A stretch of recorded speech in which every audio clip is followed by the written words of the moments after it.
Sebelum melanjutkan, jangan lupa subscribe dulu, terima kasih. Bab 238 Pergolakan Provinsi Qi dimulai. Mendengar apa yang dikatakan Wu Jiu, mata Jiang Chen langsung berbinar. Kakak Jiu, di mana aku bisa menemukan iblis bumi itu? Jiang Chen buru-buru bertanya. Menurut apa yang ku ketahui, ada gunung setan bumi di tengah-tengah neraka inferno, dan di sanalah setan bumi tinggal. Aku mendengar tentang setan bumi bertahun-tahun yang lalu, dan aku berencana untuk melawannya dan mengubahnya menjadi tungganganku, tetapi aku tidak pernah berpikir bahwa sebelum aku bisa mencapai gunung setan bumi, aku akan terperangkap di ruang miasma beracun selama 10 tahun.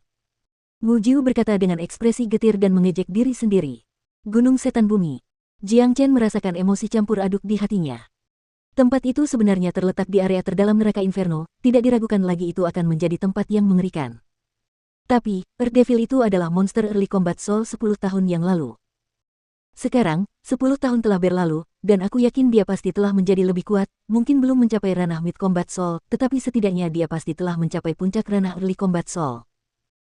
Jika aku berada di puncak, aku tidak akan kesulitan mengalahkan Earth Devil ini, tetapi sekarang, hanya tinggal 10 hari lagi sampai pintu gerbang ke dunia luar terbuka, dan tampaknya tidak realistis bagi saudara Jiang untuk membunuh Earth Devil ini. Wu Jiu berkata, dengan kekuatan mereka saat ini, jarak antara mereka dan iblis bumi tidaklah kecil, dan akan lebih sulit untuk membunuhnya dan mengambil jiwa iblisnya daripada mencapai puncak surga.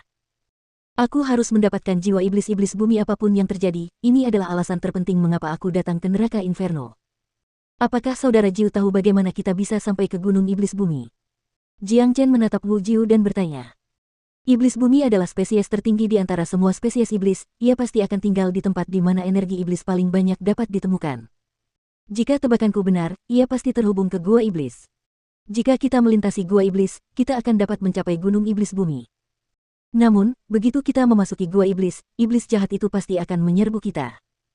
Selama kita dapat membunuh semua iblis jahat jiwa tempur di gua iblis, aku yakin iblis bumi akan mendatangi kita.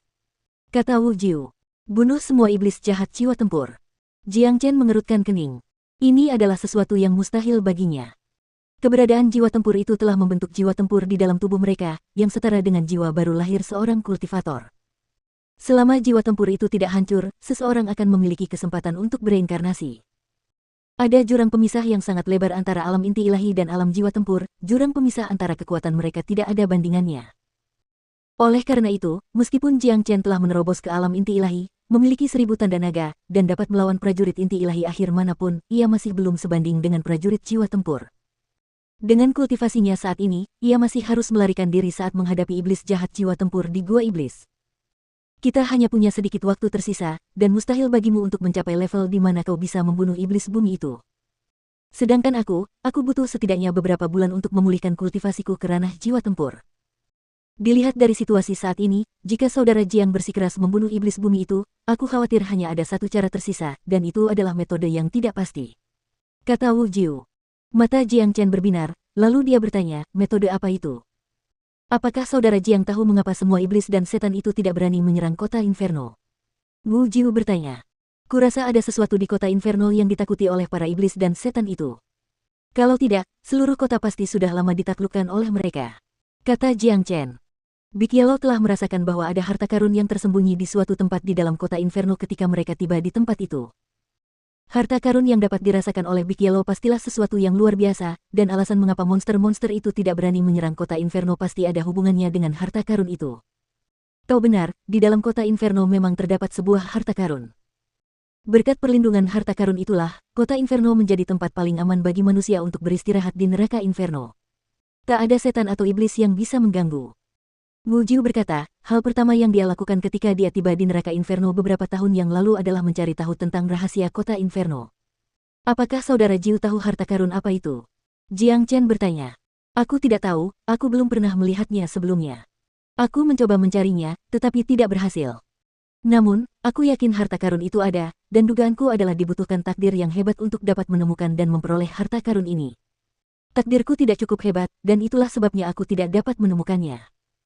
Namun, jika saudara Jiang cukup beruntung, kau dapat mencoba memasuki pusat kota inferno dan mencobanya, kau mungkin dapat menemukan harta karun itu. Dengan kemampuannya menahan semua iblis dan setan, kita akan memiliki kesempatan untuk membunuh iblis jahat jiwa tempur, dan bahkan iblis bumi. Kata Wu Jiu. Ketika menyebut harta karun, Big Yellow yang tengah berpesta di samping mereka menjadi bersemangat tinggi. Selama kita bisa memasuki pusat kota Inferno, anjing induk ini akan bisa menemukan harta karun itu. Kata Big Yellow. Dia benar. Di dunia ini, tidak ada harta karun yang tidak bisa ditemukan oleh Big Yellow. Kalau begitu, mari kita tinggalkan tempat ini dan pergi ke Inferno City. Jiang Chen berkata dengan tergesa-gesa. Waktu mereka terbatas saat ini, dan dia tidak ingin menunda lebih lama lagi. Baiklah. Wu Jiu menganggukkan kepalanya, lalu ketiganya mulai terbang menuju kota Inferno. Provinsi Qi, Paviliun Langit terbakar. Seluruh langit cerah, dan atmosfer dipenuhi energi yang kaya. Wah! Tiba-tiba, suara ledakan dahsyat terdengar dari istana yang terletak di area terdalam Paviliun Langit terbakar. Sinar cahaya keemasan melesat ke langit dengan kekuatan yang luar biasa, dan aura raja yang kuat dapat dirasakan dari sinar cahaya tersebut, menyebabkan orang-orang merasa bahwa itu berasal dari orang yang agung.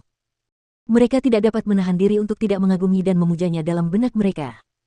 Aura yang luar biasa, itu milik murid senior Nanbei, dia telah menerobos lagi. Ini mengerikan, murid senior Nanbei memang seorang jenius tak tertandingi yang tidak dapat ditemukan bahkan dalam 1000 tahun. Kemajuannya sungguh mencengangkan. Selain itu, aura inti ilahi tengahnya jauh lebih kuat daripada aura kepala suku. Kudengar murid senior Nanbei lahir dari batu abadi, aku penasaran apakah itu benar. Seseorang berkata bahwa di benua ilahi yang jauh dari sini, ada seorang santo yang luar biasa, dan dengan pedangnya, dia melawan surga dan membelah gerbang menuju alam abadi 100 tahun yang lalu. Pada saat itu, cahaya abadi jatuh dari alam abadi dan berubah menjadi batu abadi, yang kemudian terbang ke lokasi yang tidak diketahui. Mungkinkah murid senior Nanbei lahir dari batu abadi itu? Jika itu benar, itu berarti murid senior Nanbei memiliki tubuh abadi, dan dia bukan manusia biasa.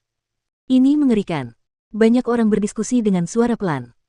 Di benua timur, kisah tentang orang suci terhebat yang membelah gerbang menuju alam abadi 100 tahun yang lalu adalah legenda urban, karena tidak seorang pun dapat memverifikasi keaslian legenda tersebut. Rumor mengatakan bahwa ketika orang suci terhebat membelah gerbang menuju alam abadi, dan cahaya abadi jatuh dari alam abadi dan berubah menjadi batu abadi, dan setelah puluhan tahun berkembang biak, ia melahirkan makhluk abadi. Namun, ini hanyalah legenda urban, dan tidak seorang pun benar-benar mengetahui asal-usul Nanbei Chao.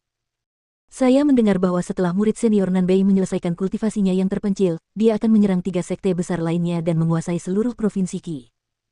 Hahaha, saatnya Paviliun Langit terbakar menguasai seluruh provinsi Qi akhirnya tiba, struktur provinsi Qi akan berubah total. Orang dari Sekte Hitam, Jiang Chen, telah menantang martabat murid senior, dia tidak tahu apa konsekuensinya. Benar sekali, siapa yang memberi bocah itu keberanian untuk menantang murid senior Nanbei dalam pertarungan 1 tahun? Cepat atau lambat, murid senior Nanbei akan menghancurkannya di bawah kakinya, seperti semut. Di Paviliun Langit terbakar, Nanbei Chao memiliki lebih banyak pendukung, dan menerima lebih banyak rasa hormat daripada kepala suku. Tidak hanya murid biasa, bahkan semua tetua sekte yang menduduki posisi tinggi menunjukkan rasa hormat kepada Nanbei Chao. Di dalam istana, Nanbei Chao yang mengenakan jubah emas dipenuhi dengan energi yang kuat. Setelah menerobos ke ranah inti ilahi pertengahan, energinya telah mencapai tingkat yang luar biasa, dan bahkan Zhao Chongyang yang berdiri di sampingnya pun terkejut. Energi yang luar biasa. Nanbei, kamu berhasil menerobos. Kata Zhao Chongyang. Benar sekali, ketua.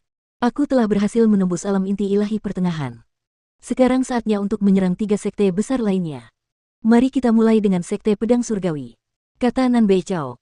Baiklah, aku akan mengumpulkan semua orang dan memulai serangan ke sekte pedang surgawi. Zhao Chongyang melepaskan auranya, ia menunjukkan dukungan penuh dalam keputusan menyerang 3 sekte besar lainnya. Ia telah berusaha keras untuk melakukannya, karena ia sangat mengenal Nanbei Chao. Nanbei Chao mengincar seluruh dunia, dan provinsi Qi kecil hanyalah batu loncatannya. Begitu Paviliun Langit terbakar menguasai seluruh provinsi Qi, Nanbei Chao akan meninggalkan tempat itu dan melanjutkan perjalanan ke Istana Bela Diri, dan pada saat itu, seluruh provinsi Qi akan menjadi milik Zhao Chongyang. Tidak perlu, cukup kirimkan perintah ke Sekte Pedang Surgawi, minta semua prajurit alam inti ilahi untuk tunduk padaku dalam waktu 3 hari, dan Sekte Pedang Surgawi harus bergabung dengan Paviliun Langit terbakar, menjadi bawahan kita. Jika mereka tidak datang ke sini, setelah 3 hari berlalu, aku akan secara pribadi menyerang dan menghancurkan seluruh Sekte Pedang Surgawi. Nanbei Chao berkata, kata demi kata. Dengan sikap Duan Jianhong, aku yakin dia tidak akan menyerah begitu saja. Itu artinya mereka punya waktu 3 hari untuk bersiap. Zhao Chongyang berkata sambil mengerutkan alisnya. Beri mereka waktu untuk bersiap. Kalau Duan Jianhong itu tidak mau menyerah, aku sendiri yang akan membunuhnya. Aku ingin menghancurkan ketiga sekte besar itu secara terbuka. Nanbei Chao sangat sombong, kesombongannya bahkan bisa mencapai surga. Mengaum, mengaum, mengaum. Di neraka inferno, raungan liar dan riak energi dari pertempuran dapat ditemukan di mana-mana. Mengapa neraka inferno menjadi begitu kacau? Jiang Chen mengerutkan alisnya. Setiap kali pintu gerbang ke dunia luar akan terbuka, neraka inferno akan memasuki keadaan kacau. Namun, tingkat kekacauan kali ini tampaknya lebih serius dalam sejarah, seolah-olah sesuatu yang besar telah terjadi. Kata Wu Jiu. Aduh. Tiba-tiba, seekor binatang kristal 9 kehidupan raksasa muncul di depan ketiganya. Binatang kristal ini mengeluarkan energi murni dan kuat dari tubuhnya saat ia meraung ke arah ketiganya. Binatang kristal inti ilahi akhir. Ekspresi Wu Jiu sedikit berubah. Jika dia masih dalam kondisi puncak, dia bisa membunuh binatang kristal 9 kehidupan ini hanya dengan satu tarikan napas, tetapi sekarang dia bahkan tidak bisa mengalahkannya. Sempurna, saatnya menguji kekuatan tempurku. Jiang Chen melangkah maju, lalu tiba-tiba melepaskan telapak naga sejati yang menghantam binatang kristal itu. Mengaum. Binatang kristal itu mengeluarkan raungan yang ganas. Dengan tangan raksasanya yang bersinar seperti kristal murni, ia dengan kuat menamparkan True Dragon Palm. Wah! Bumi berguncang, dan gunung-gunung berguncang. Binatang kristal 9 kehidupan raksasa itu terlempar jauh oleh kekuatan telapak naga sejati yang besar, dan mematahkan sejumlah pohon besar di sepanjang jalan sebelum akhirnya terlempar ke tanah. Luar biasa. Wu Jiu memuji. Cara dia memandang Jiang Chen telah berubah. Dengan hanya basis kultivasi inti ilahi awal, Jiang Chen sebenarnya baru saja mengusir binatang kristal inti ilahi akhir hanya dengan satu serangan. Kekuatan tempur seperti ini sungguh menakjubkan. Au! Didorong hanya dengan satu serangan, binatang kristal 9 kehidupan menjadi sangat marah. Sekali lagi, ia dengan gila berlari ke arah Jiang Chen. Inti kristal binatang buas inti ilahi akhir, aku tidak bisa membiarkannya terbuang sia-sia. Bibir Jiang Chen melengkung ke atas, senyum lebar memenuhi wajahnya.